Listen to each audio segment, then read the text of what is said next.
The suitcase hit the front porch with a thunderous crash, spilling Simone's belongings across the wooden planks like scattered dreams. Her wedding photo tumbled out, the glass cracking right down the middle between her smiling face and Derek's. "Get out!" Derek's voice boomed from the doorway, his dark eyes blazing with a fury she'd never seen before. "I trusted you, Simone. I loved you. And this is how you repay me." Simone stood frozen on her own front porch, still wearing her pink scrubs from the hospital where she'd just finished a 12-hour shift saving lives. Her hands trembled as she stared at the man she'd promised to love forever, the man who was now looking at her like she was a stranger. "Derek, please just listen to me." "Listen to what?" "More lies." He stepped closer, his construction boots heavy against the porch. "Jasmine told me everything, Simone. Everything. How could you steal from my family? How could you take money from my sick nephew?" The words hit her like physical blows. Simone's knees nearly buckled as the magnitude of the accusation sank in. "What money?" "Derek, I don't know what you're talking about." But Derek had already turned away, his broad shoulders rigid with betrayal. 3 years of marriage and I never knew who you really were." Across the street, Mrs. Carter was watering her garden, but Simone could see the older woman's concerned eyes watching the scene unfold. The shame burned hot in Simone's chest. This was their neighborhood, their community, and now everyone would know that Derek Turner had thrown his wife out like garbage. "The money for Malik's surgery," Derek said, his voice dropping to a dangerous whisper. $5,000, gone from Jasmine's account right after you visited last week. She showed me the bank records, Simone. Your name is on the withdrawal slip." Simone's mind reeled. She remembered visiting Derek's sister last week to drop off a casserole when little Malik had been sick. But money? She'd never touched any money, had barely even stayed 20 minutes. "Derek, I swear on my mother's grave I never." "Don't." He held up his hand and she could see the pain beneath his anger. "Don't make this worse by lying to my face. Jasmine was crying so hard she could barely tell me. My nephew might not get his surgery because of what you did." The unfairness of it all crashed over Simone like a tidal wave. She thought about all the overtime shifts she'd worked to help pay their bills, all the time she'd cooked Derek's favorite meals after his long days, all the love she'd poured into their marriage. And now, with one lie from his sister, it was all crumbling. "Where am I supposed to go?" she whispered, looking at her belongings scattered on the porch. Derek's jaw tightened. "That's not my problem anymore." As he started to close the door, Simone's voice found its strength. "Derek Turner, I may not know why your sister is lying, but I know who I am. I know I didn't steal from your family. And someday when the truth comes out, you're going to have to live with this moment." The door slammed shut with a finality that echoed through the evening air. Simone stood there for a long moment, staring at the closed door of what had been her home just minutes ago. Then, with shaking hands, she began gathering her scattered belongings, piece by piece, as the first tears started to fall. Mrs. Carter appeared at her side without a word, helping to fold clothes and stack books. The older woman's presence was a silent comfort, a reminder that not everyone in the world had turned against her. "Thank you," Simone whispered. "Child," Mrs. Carter said softly, "I've been watching people for 67 years. I know a good heart when I see one. This storm ain't over yet." As the sun set behind the houses of their quiet street, Simone loaded her belongings into her car, not knowing where she would sleep that night, but knowing one thing for certain. She would find a way to prove her innocence no matter what it took. Simone's car idled in the parking lot of the 24-hour diner on Peachtree Street, the neon sign casting a pink glow across her tear-stained face. She'd been sitting there for 2 hours, watching late-night customers come and go, trying to figure out where someone goes when their whole life disappears in a single evening. Her phone buzzed. Derek's name flashed on the screen. "Don't come back tonight. I need time to think." She stared at the message, her heart breaking all over again. Time to think about what? The evidence seemed clear to him. In his mind, she was a thief who had stolen from a sick child. Another text came through, this one from her supervisor at the hospital. "Heard about your situation. You're scheduled for a double tomorrow. Take care of yourself, Simone." Dr. Foster had always been kind, but how had word already gotten out? Simone realized with a sinking feeling that Jasmine probably hadn't kept quiet about her accusations. With nowhere else to go, Simone drove to her mother's house in East Atlanta. The small brick home where she'd grown up seemed smaller now, the porch light casting familiar shadows that should have been comforting but instead felt like a retreat into the past. Ruby Davis opened the door before Simone could knock, as if she'd been waiting. Her mother's warm brown eyes took in the suitcases, the tear-streaked face, and the broken posture of her daughter. "Come here, baby girl," Ruby said, opening her arms wide. Simone collapsed into her mother's embrace, finally allowing herself to sob. All the strength she tried to maintain on that porch, all the dignity she tried to preserve while packing her belongings, crumbled in the safety of her mother's arms. "Mama, he thinks I'm a thief," Simone cried. "Derek's sister told him I stole money meant for her son's surgery. $5,000, Mama. How could I ever steal from a sick child?" Ruby guided her daughter inside, settling them both on the familiar couch where Simone had done homework and shared dreams for so many years. The house smelled like the lemon pound cake her mother always made when life got tough. "Tell me everything," Ruby said, her voice steady and strong. "Every detail." Simone walked through the events of the past week. The visit to Jasmine's house with the casserole. The brief conversation about little Malik's upcoming surgery. The way Jasmine had seemed nervous, almost jittery, but Simone had chalked it up to worry about her son. "Did you touch anything while you were there? Sign anything? Use her bathroom?" Ruby asked, her years as a church organist having made her a careful listener to people's troubles. "I used her bathroom," Simone remembered. "And she asked me to wait in the kitchen while she got a container to send some leftovers home with me. But I never saw any money, never touched any papers."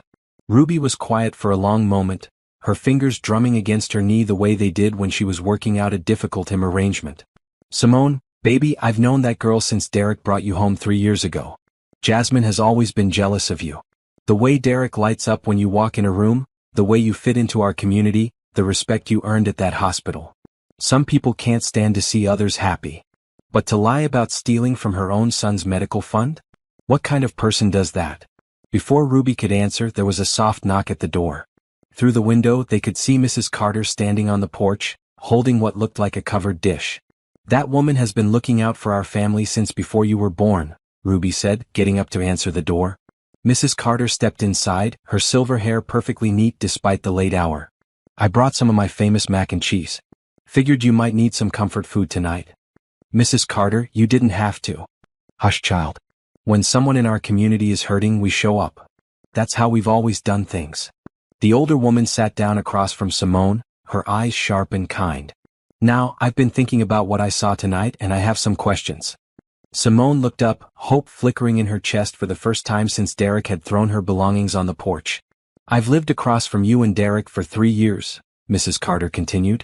"I've seen how you take care of that man, how you work double shifts to help with the bills, how you always speak to everyone in the neighborhood with respect. Doesn't add up that you'd suddenly start stealing from children. Derek doesn't see it that way. Derek is hurting and angry. Men sometimes can't see past their own pain to the truth right in front of them." Mrs. Carter leaned forward. "But I also know something else.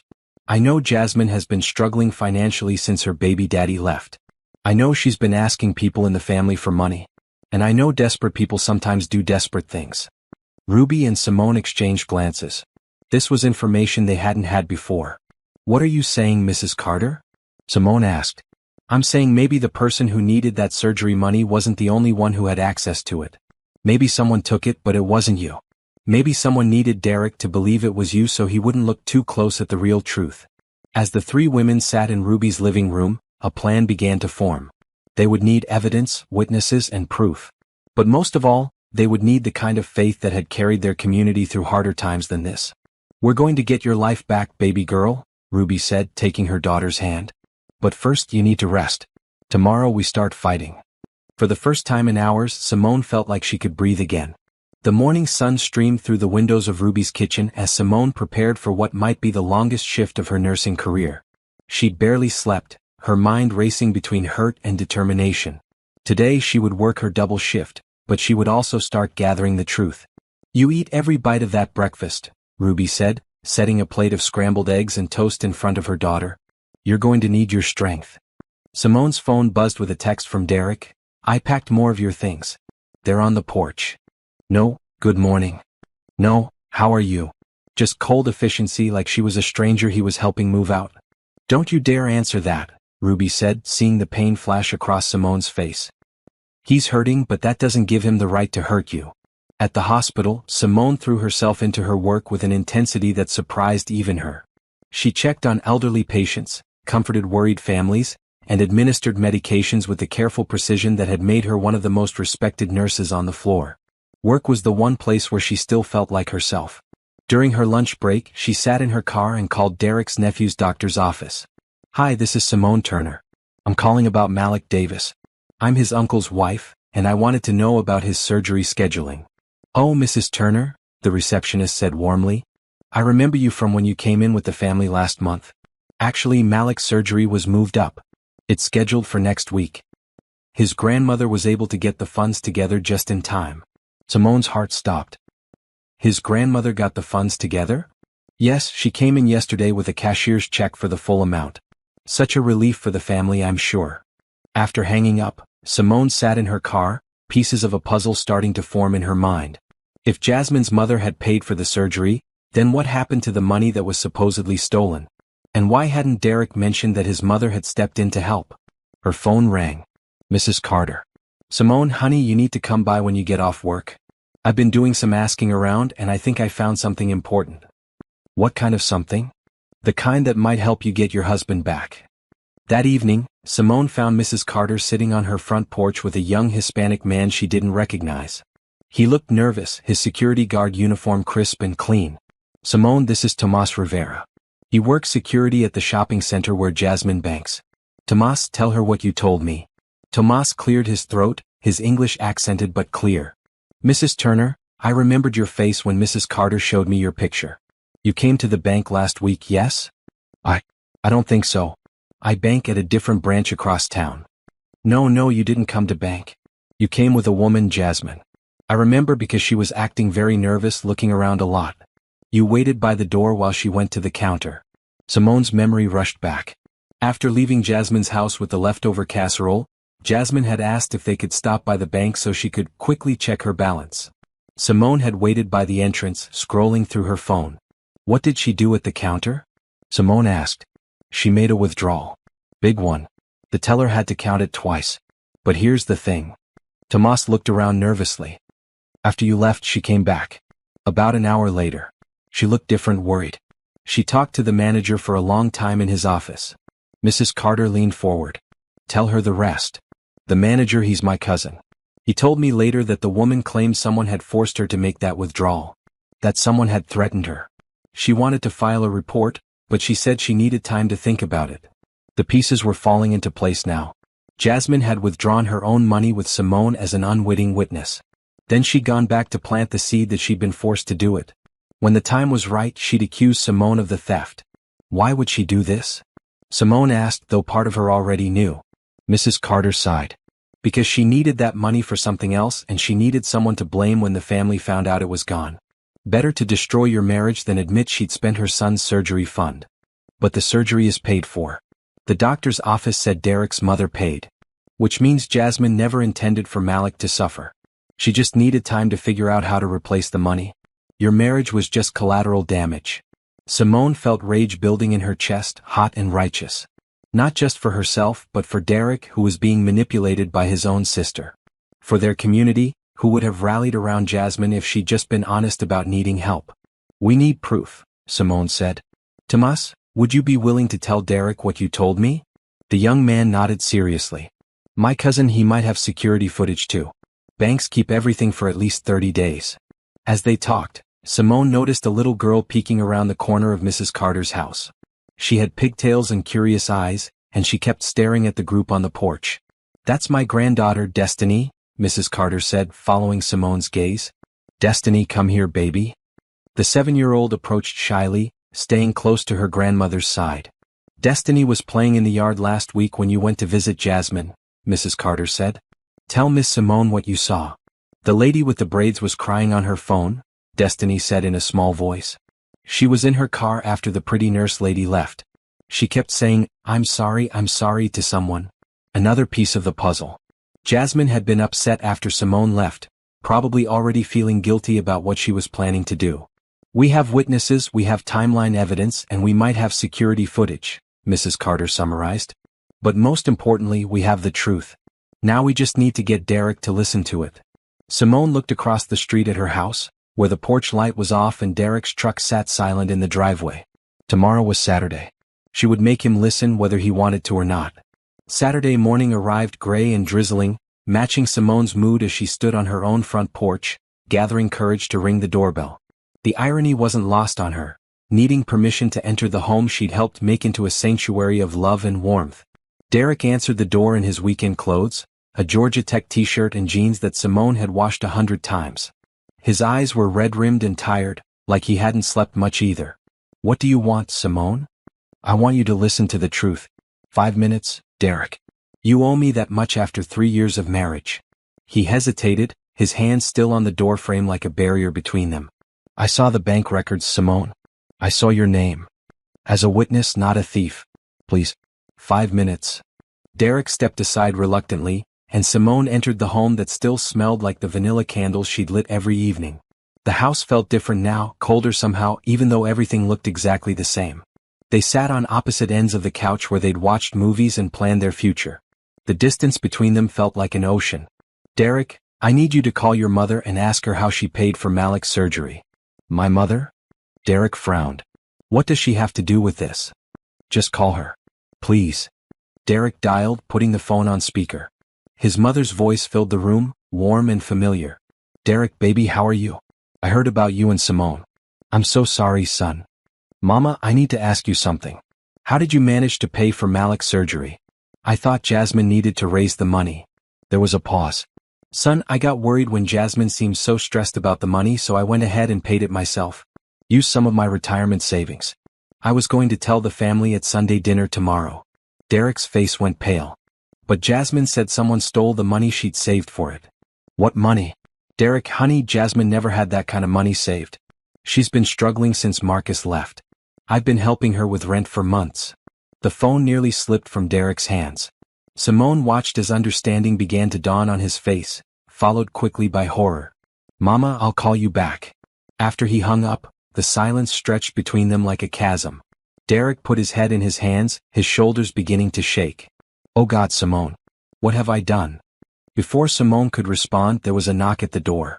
Through the window, they could see Jasmine standing on the porch, holding a covered dish and wearing what looked like a carefully practiced expression of concern. "She's here," Derek said, his voice hollow. "She came to check on me probably. To make sure I was still angry at you." "Let her in," Simone said quietly. "It's time for the truth to come out." Derek opened the door, and Jasmine stepped inside with a performance-worthy smile. "Hey, big brother. I brought you some." She stopped short when she saw Simone on the couch.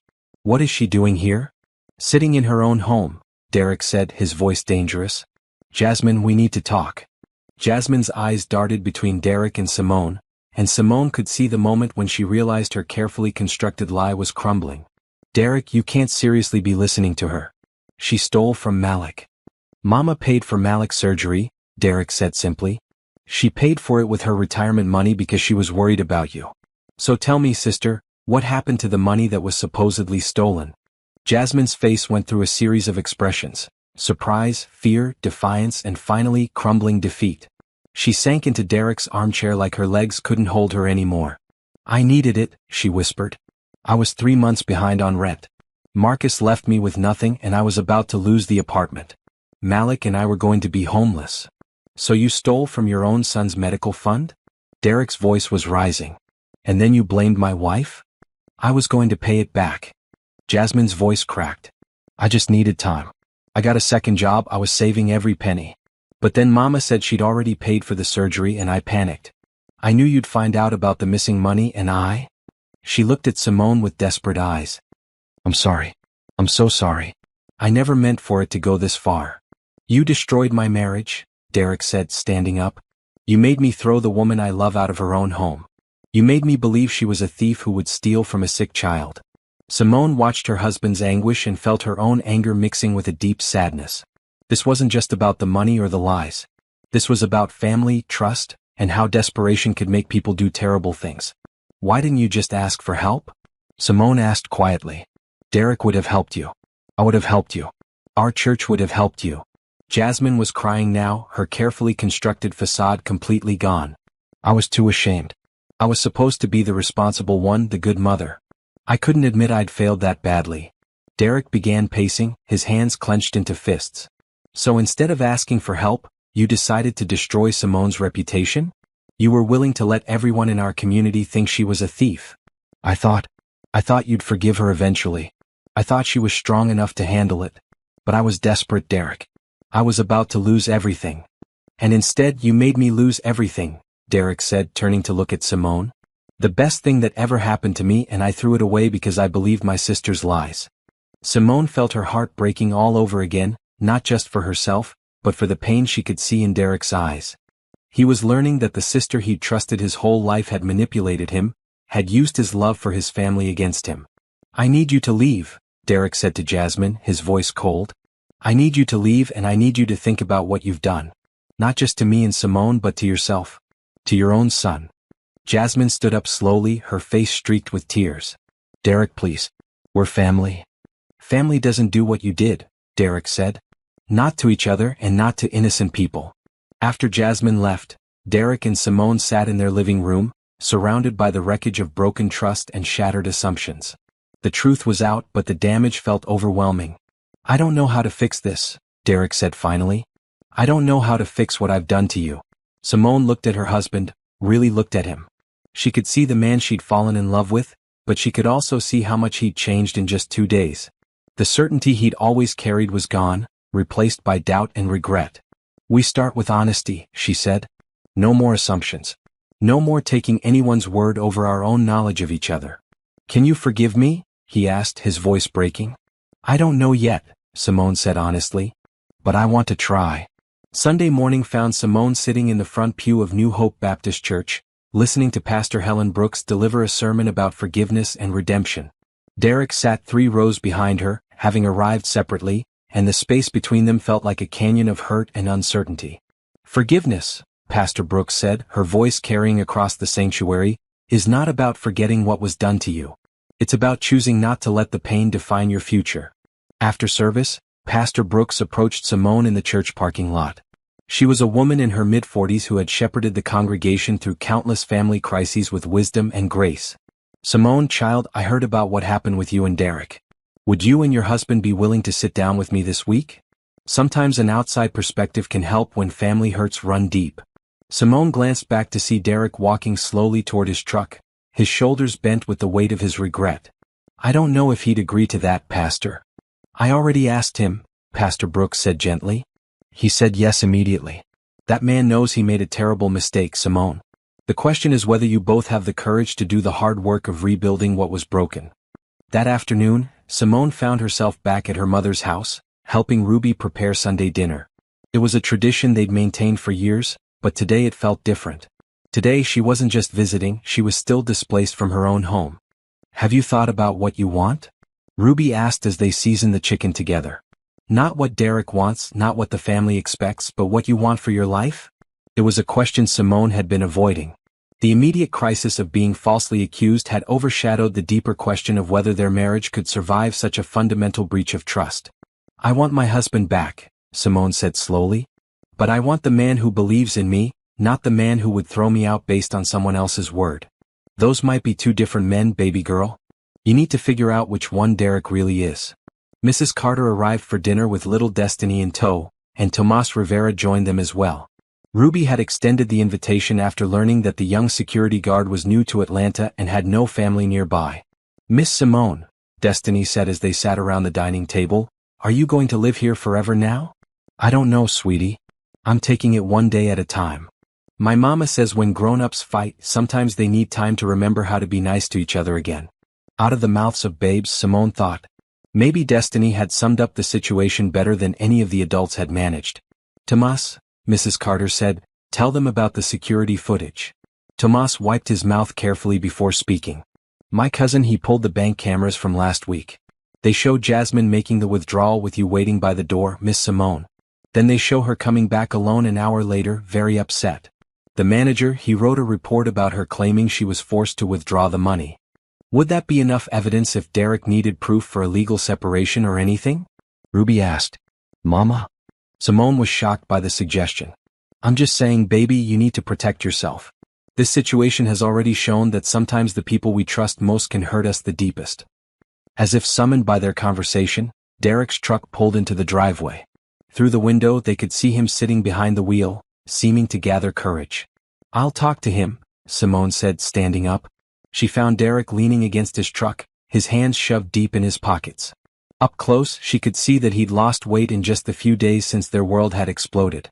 "I came to ask if you'd consider coming home," he said without preamble. "Not to fix everything overnight, but just to be in the same house again. I miss you, Simone. I miss us. Derek, I can't just pretend this didn't happen. You believed I was capable of stealing from a sick child. You threw me out without even giving me a chance to defend myself. I know, and I hate myself for it. But Jasmine, she had bank records with your name on them.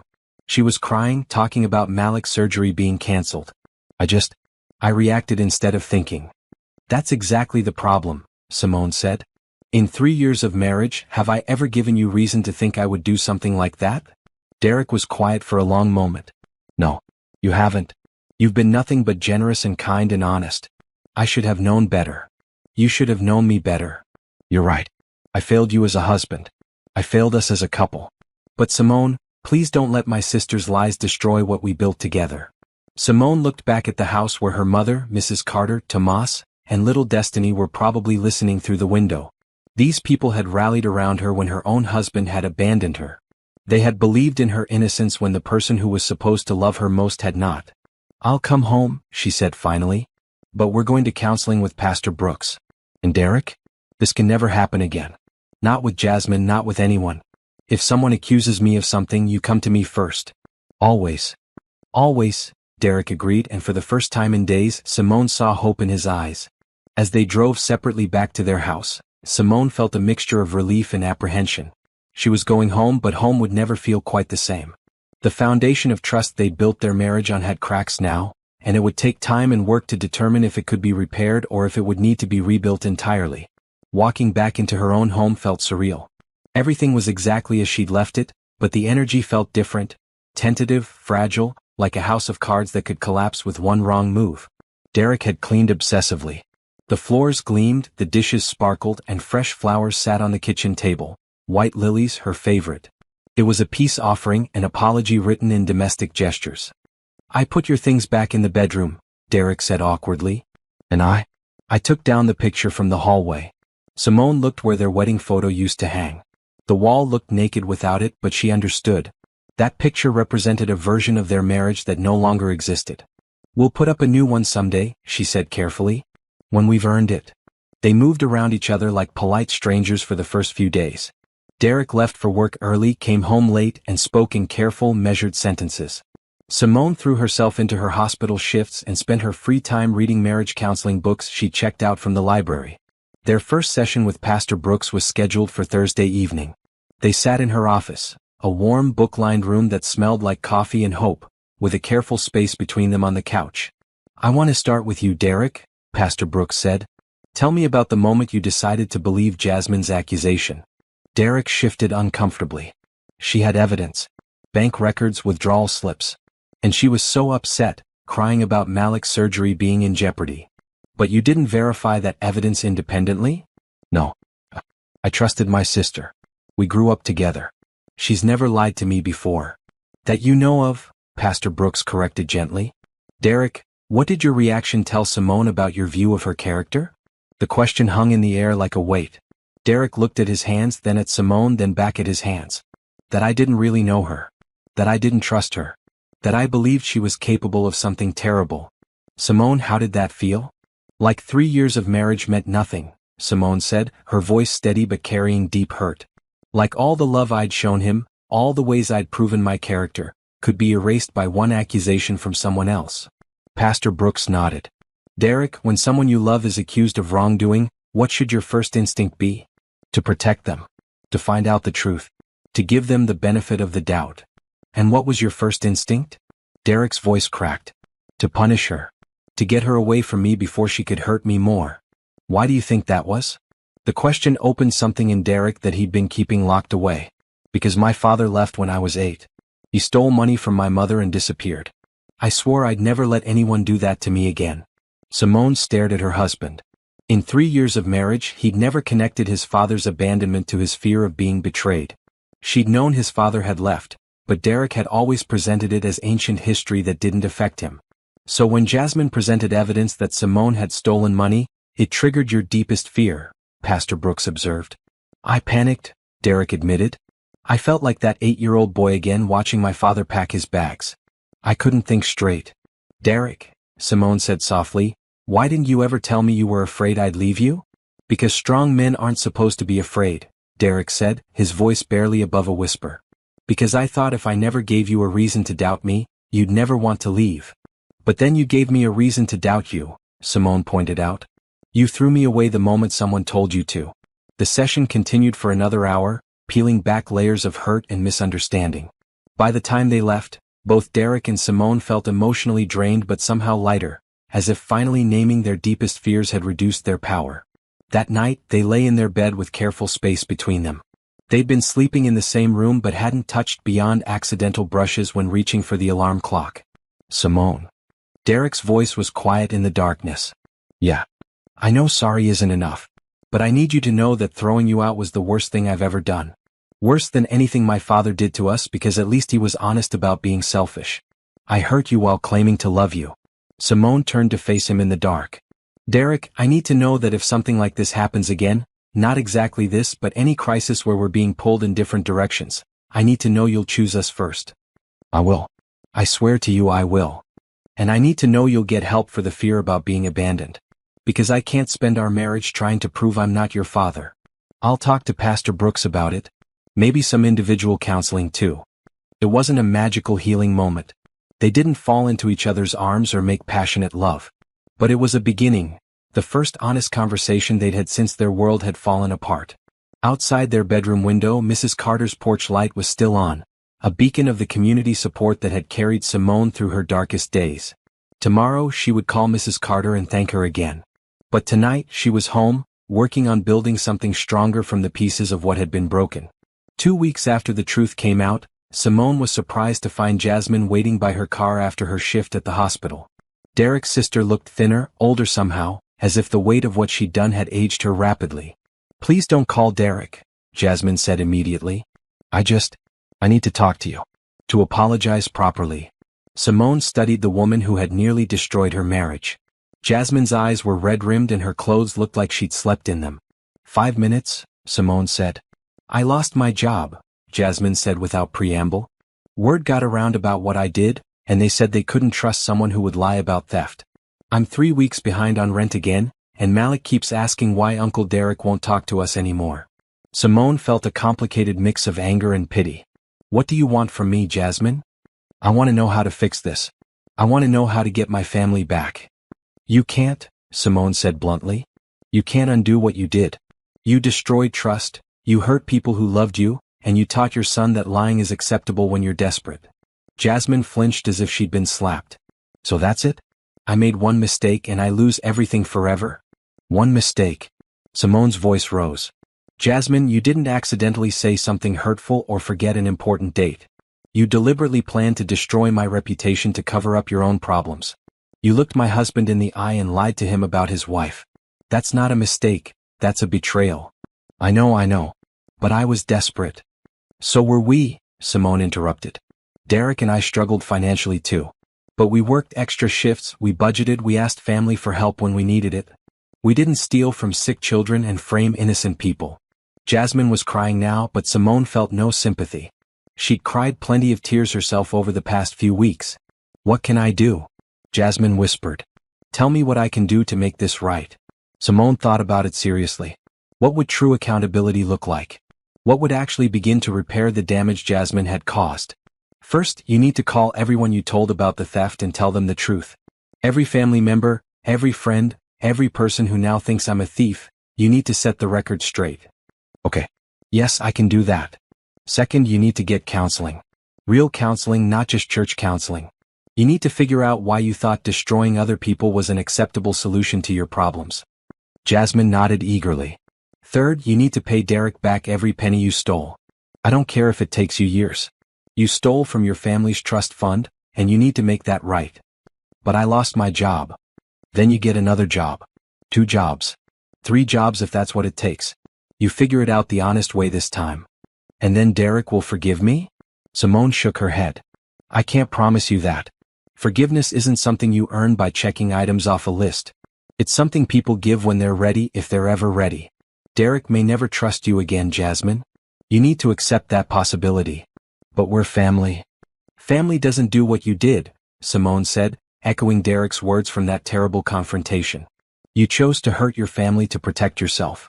Now you have to live with the consequences. After Jasmine left, Simone sat in her car for a long time, processing the conversation. She felt no satisfaction from Jasmine's obvious misery, but she also felt no obligation to make it easier for her. Some lessons could only be learned the hard way. That evening she told Derek about the encounter. They were cooking dinner together, a small ritual they'd started as part of rebuilding their daily connection.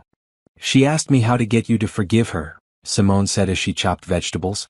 Derek's hands stilled on the chicken he was seasoning. What did you tell her? That forgiveness can't be demanded or earned through a checklist. That she might have permanently damaged your relationship. Good. Because she did. Derek's voice was flat. I keep thinking about all the times she could have told me the truth. All the opportunities she had to stop the lie from growing. Instead, she chose to let me destroy my marriage rather than admit what she'd done. Do you think you'll ever be able to forgive her? Derek was quiet for a long moment. Maybe someday. But forgiveness doesn't mean going back to the way things were. She's shown me who she really is when she's desperate. I can't unknow that. Later that evening, Mrs. Carter called with news. Simone, honey, I wanted you to know that Jasmine came by earlier. She told me the truth about what she did, apologized for involving the whole neighborhood in her lies. How did that feel? Honestly? Too little too late. But it's a start. And Simone? That girl is broken in ways that go deeper than just money problems.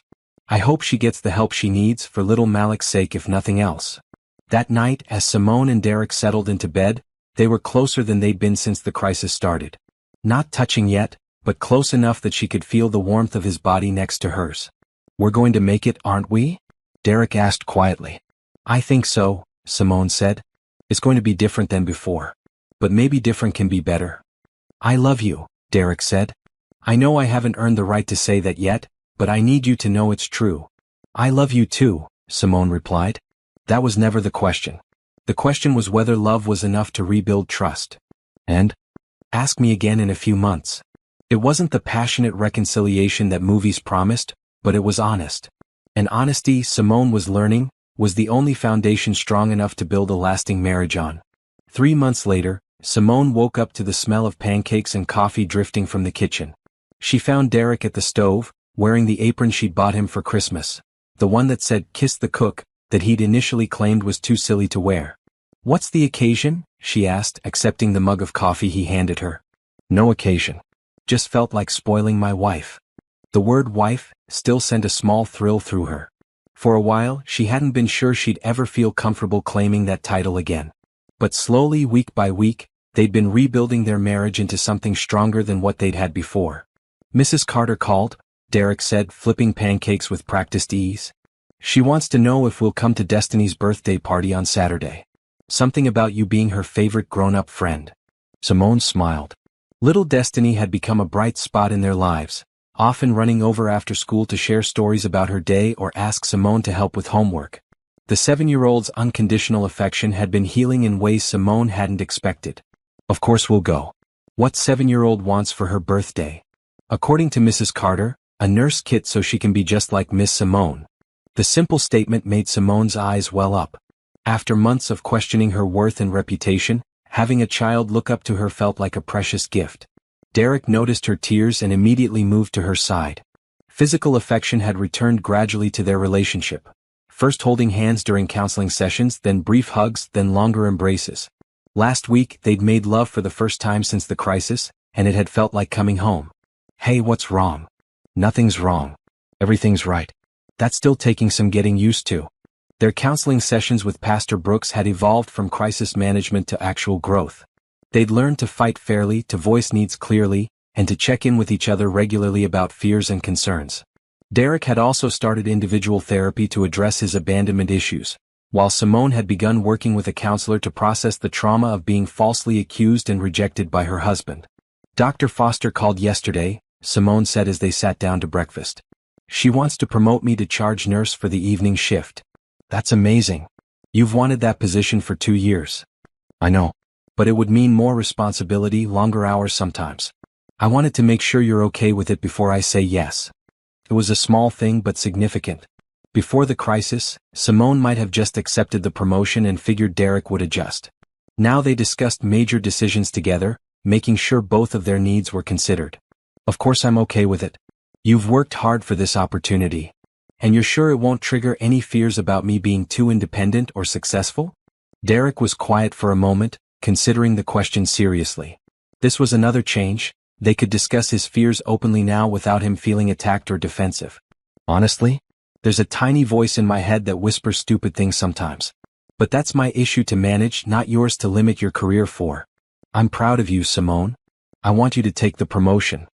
That afternoon, Simone was weeding their front flower bed when she noticed a familiar car pull up across the street. Jasmine got out, but instead of approaching Simone's house, she walked up to Mrs. Carter's porch. Simone watched as the older woman came to the door, spoke briefly with Jasmine, then invited her inside. About an hour later, Jasmine emerged looking emotionally drained but somehow lighter. Mrs. Carter walked across the street to where Simone was still gardening. That girl's been coming by once a week for the past month, Mrs. Carter said without preamble. Apologizing to everyone she lied to, trying to make things right. How's that going? Mixed results. Some folks are ready to forgive, others aren't. But she's doing the work, I'll give her that. Have you seen Malik lately? Mrs. Carter's expression softened. Poor baby's been staying with his grandmother while Jasmine works 3 jobs to pay back what she stole. He asks about Uncle Derek all the time.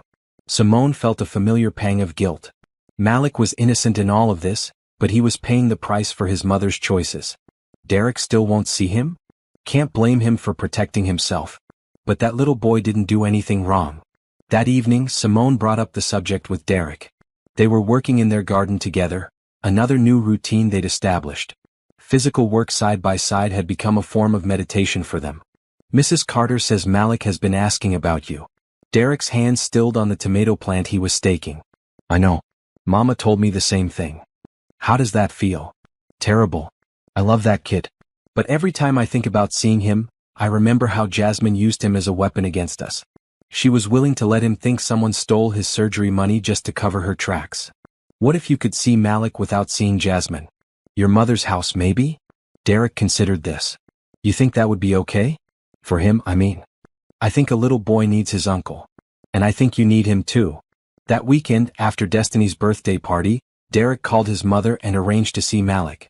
Simone watched from the kitchen window as Derek's nephew ran into his arms, both of them crying happy tears. It wasn't forgiveness for Jasmine. Derek was clear about that boundary. But it was grace for an innocent child who had lost his uncle along with everything else. It was growth, healing, and the slow work of rebuilding a family that had been shattered by lies. How did it go? Simone asked when Derek came inside. He's taller. And he has questions about why his mama cries all the time now. What did you tell him? That sometimes grown-ups make mistakes that hurt people they love. That his mama is trying to fix her mistakes but it takes time. And that no matter what happens between the grown-ups, I will always love him. That's perfect. Derek nodded, but his expression was thoughtful. Simone, I've been thinking about something. About forgiveness and accountability and what it means to be a family. What about it? I may never trust Jasmine again. But I don't want to spend the rest of my life carrying anger around. Not for her sake but for mine. For ours. What does that look like? I don't know yet. But I think it starts with accepting that she's Malik's mother and I'm his uncle. And somehow we have to figure out how to coexist for his sake. It wasn't reconciliation. It wasn't even forgiveness yet. But it was the beginning of something healthier than the rage and hurt that had defined their family for months. That night, as they settled into bed, Derek pulled Simone close against his side. She rested her head on his chest, listening to the steady rhythm of his heartbeat. I have something to tell you, Derek said, his voice rumbling in his chest. What? I bought a new frame for our wedding picture. If you're ready, I'd like to hang it back up. Simone lifted her head to look at him. Are we ready for that? I think so. Not because we're the same people who took that picture but because we're better people now. We've earned the right to call ourselves married again. The next morning, they hung their wedding photo back in the hallway. They looked young and naive in the picture, blissfully unaware of the trials that would test their love. But now, looking at it, Simone didn't see innocence, she saw potential. The potential to grow, to forgive, to become stronger together than they ever were apart. 6 months after the crisis that nearly destroyed their marriage, Simone stood in the church kitchen helping Ruby and Mrs. Carter prepare food for the community potluck dinner. It was a tradition that brought together their entire neighborhood, and this year, it felt especially meaningful. "Hand me that casserole dish, baby girl," Ruby said, elbow deep in mac and cheese preparation. "And tell me how things are going with you and Derek." "Good, Mama. Really good. We had our last official counseling session with Pastor Brooks this week." Mrs. Carter looked up from the green beans she was snapping. "Last session? Does that mean you're all healed up?" Simone laughed. "Pastor Brooks says we've learned the tools we need to keep working on our marriage. The real test is whether we can use them without someone guiding us through it." "And how do you feel about that?" Ruby asked. "Confident. Different than I felt 6 months ago, but confident." Through the kitchen window, Simone could see Derek setting up tables in the church hall with Tomas Rivera, who had become a regular part of their community since that difficult time. The young security guard had proven to be not just a key witness to the truth, but a loyal friend who brought joy and energy to their neighborhood gatherings. "That Derek of yours has been looking at engagement rings again," Mrs. Carter said casually, not looking up from her beans. "What?" Simone nearly dropped the dish she was carrying. "Don't get excited, child. He's not proposing again. But he told Pastor Brooks he wants to renew your vows on your 4th wedding anniversary next month. Asked her to help him plan it." Simone felt her heart flutter. She and Derek had talked about wanting to mark their journey back to each other, but she hadn't expected this. "He wants it to be a community celebration," Mrs. Carter continued. "Everyone who helped hold you up during the worst time. He said he wants to thank the people who believed in you when he couldn't." Ruby smiled broadly. Now that sounds like a man who's learned something about the value of his wife and his community. Later that evening, after the potluck dishes were cleared and the church hall was restored to order, Derek walked Simone to their car. But instead of getting in, he took her hand and led her to the small garden behind the church where they'd taken their original wedding photos. "I have something to ask you," Derek said, his voice nervous but determined. "Derek Turner, if you're about to get down on one knee in this dress-up outfit, you better have a good reason." He laughed, the sound warm and familiar. "I have the best reason in the world." To Simone's surprise, he did get down on one knee, pulling out a small velvet box. "Simone Davis Turner, I married you 4 years ago thinking I knew what love meant. I thought it meant finding someone who would never hurt me, never challenge me, never make me face my own brokenness." Simone's eyes filled with tears as she realized what was happening. But real love isn't about avoiding pain. It's about choosing to grow through pain together. It's about trusting that the person you've chosen to build a life with will choose you back, even when things get difficult. Derek opened the box, revealing a simple diamond band that would fit perfectly next to her original wedding ring.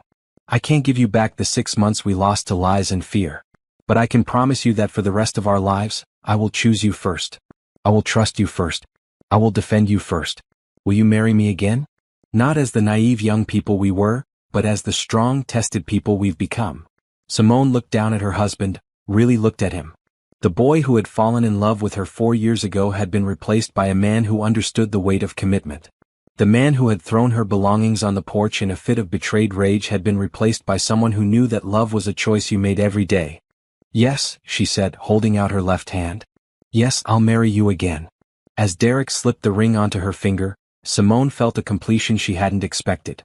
Not the completion of a fairy tale romance, but the completion of a difficult journey that had tested everything they thought they knew about love and come out stronger. "There's one more thing," Derek said, standing and pulling her close. "I called Jasmine yesterday."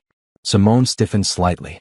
Jasmine had been working steadily to make amends. She'd paid back half of the money she'd stolen, completed a counseling program and secured stable employment.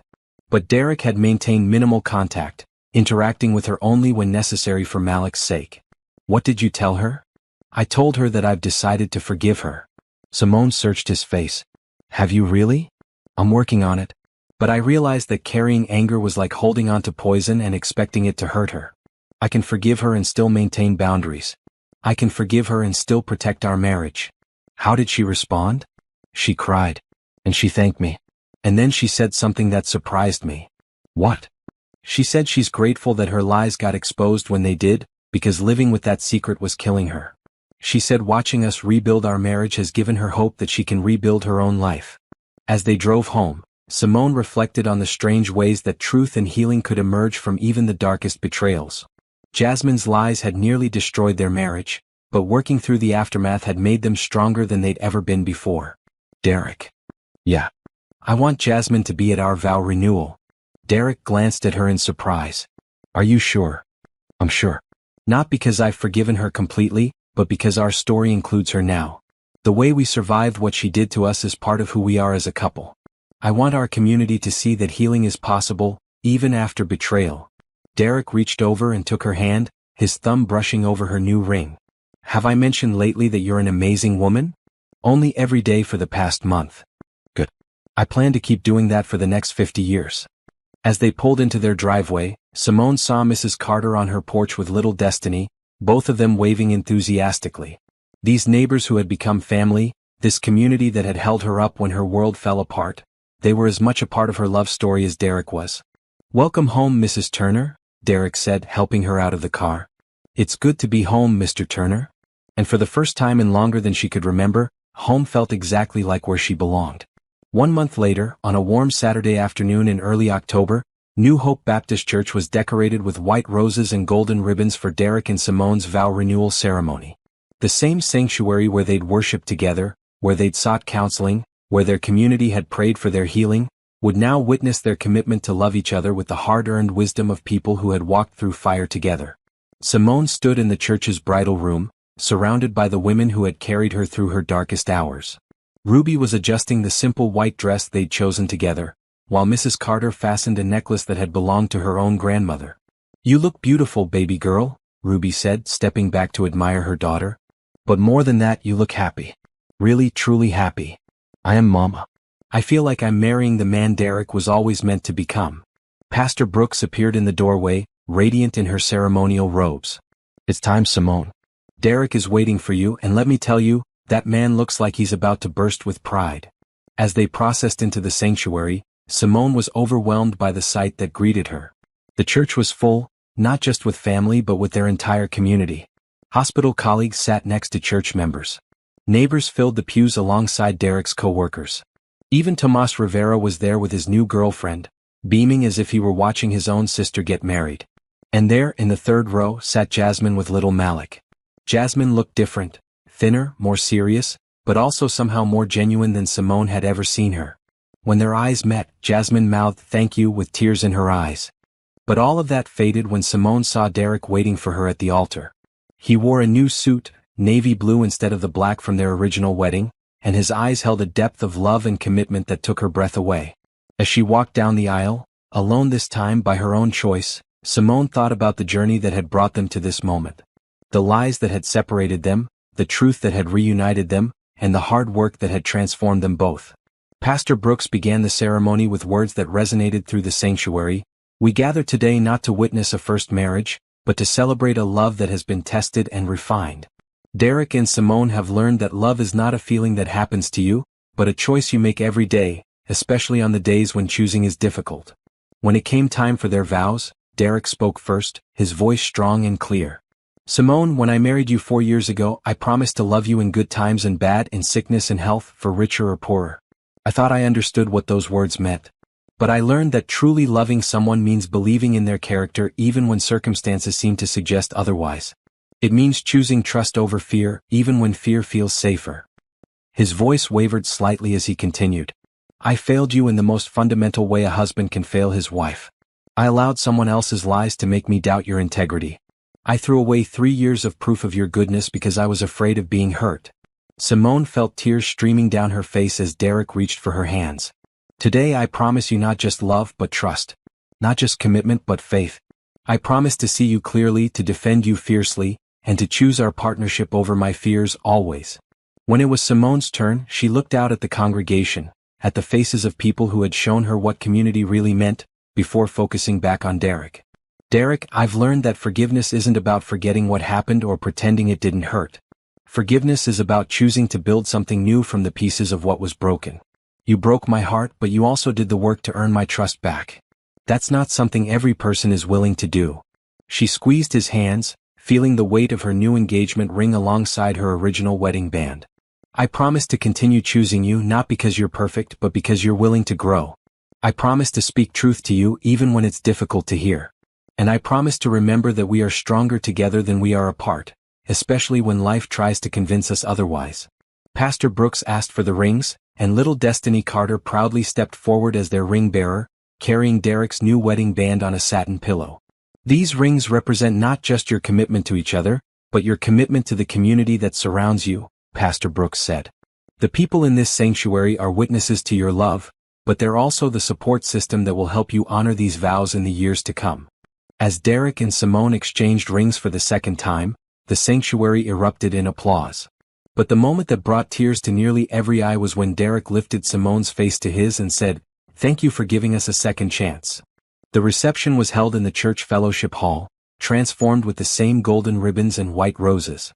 Instead of a formal wedding cake, Ruby had made dozens of her famous pound cakes, and the buffet table groaned under the weight of dishes contributed by the entire community. During the reception, Mrs. Carter stood to make a toast. "I've lived in this neighborhood for 40 years, she said, her voice carrying across the room. "I've seen couples come and go, I've watched love bloom and sometimes wither. But I've never seen two people fight harder to save their marriage than Derek and Simone Turner." She raised her glass of punch. "They've shown us all that real love isn't about never falling down.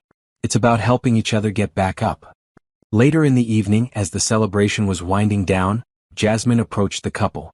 She looked nervous but determined. "Derek, Simone, I just wanted to thank you for including me today.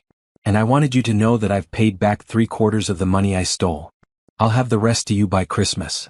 "Jasmine," Derek said carefully, "I appreciate that. But I need you to know that while I've forgiven you, rebuilding trust is going to take time." "I understand. Seeing you two today, seeing how you've grown stronger after what I did to you, it gives me hope that maybe someday I can be the kind of person who builds things up instead of tearing them down." Simone surprised herself by reaching out to hug Jasmine. "You can be that person. You're already becoming that person.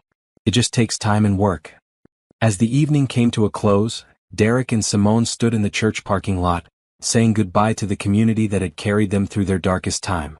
Mrs. Carter was the last to leave, pressing a small wrapped package into Simone's hands. "What is this?" "Your wedding photo," Mrs. Carter said with a smile.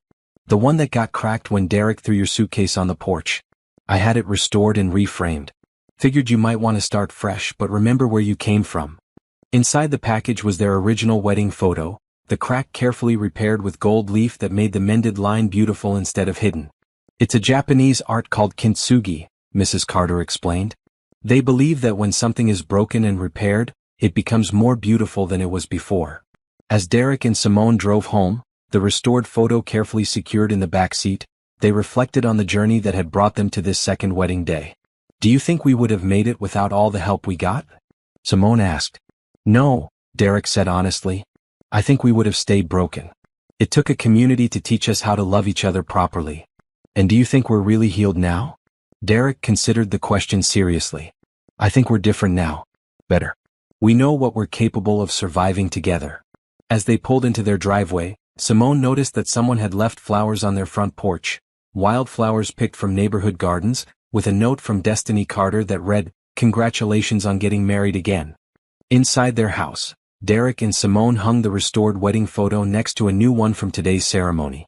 Side by side, the photos told their complete story: young love and tested love, innocence and wisdom, breaking and healing. "I love you, Mrs. Turner," Derek said, pulling his wife into his arms. "I love you too, Mr. Turner." All over again. Outside their window, the neighborhood settled into evening quiet. Mrs. Carter's porch light glowed like a beacon, Tomas Rivera's laughter drifted from his apartment, and somewhere down the street, a baby was crying while being comforted by loving parents. It was the sound of community, of people choosing to care for each other despite their flaws and failures. It was the sound of home. Derek and Simone Turner had learned that love wasn't about finding someone who would never hurt you. Love was about finding someone who would do the work to heal what they had broken, who would choose growth over pride, who would fight for the relationship even when fighting felt impossible. They had learned that marriage wasn't a destination but a journey, not a trophy to be won but a garden to be tended. And they had learned that sometimes the most beautiful love stories are the ones that include chapters of forgiveness, redemption, and second chances. As they settled into bed on their second wedding night, wrapped in each other's arms and surrounded by the community that had helped save their marriage, Derek and Simone knew they were exactly where they belonged, not just with each other, but in a place where love was supported, truth was valued, and healing was always possible. Their story had started with a lie that nearly destroyed everything. But it ended with a truth that made them stronger than they'd ever dreamed possible. That real love, the kind worth fighting for, was not about being perfect together, but about being willing to grow together, one choice at a time, one day at a time, one forgiven hurt at a time, until what had been broken became something beautiful.